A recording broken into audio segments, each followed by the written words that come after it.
Tuan-puan tengoklah ni. Emas ni harga dulu 9,000 lebih, sekarang sudah 25,000. Duit beranak tuan-puan.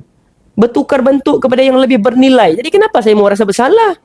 Saya educate benda betul. Kita rasa bersalah kalau kita jual jajan, kita paksa orang beli cekedis, snack, dia makan, dia punya usus rosak, dia punya buah pinggang rosak. Itu menjadi kesalahan dan rasa bersalah saya.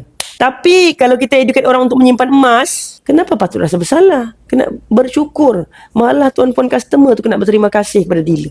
Tapi sebagai dealer tuan-puan kena faham ni.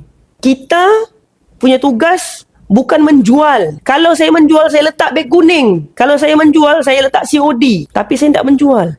Saya punya tugas educate.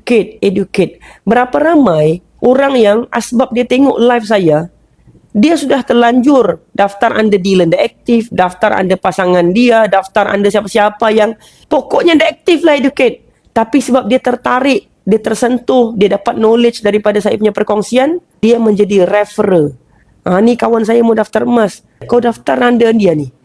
Dia bagi contact number. Banyak orang yang PM saya, dia bagi tahu apa? Kawan dia yang bagi tahu, yang advice dia untuk daftar under saya. Kawan dia tu siapa? Saya pun tak kenal. Tapi sebab kita menyampaikan ilmu yang benar, yang bagus, kita obses, educate, tak kira lah dia penyimpan emas. Ni dekat saya punya live, saya tak tahu entah siapa-siapa, saya tak kenal. Tapi tuan-puan, it's okay. Tuan-puan rasa dapat manfaat, saya happy. Menjadi amal jariah juga untuk saya mudah-mudahan. Kalau tuan-puan berubah sebab perkongsian saya.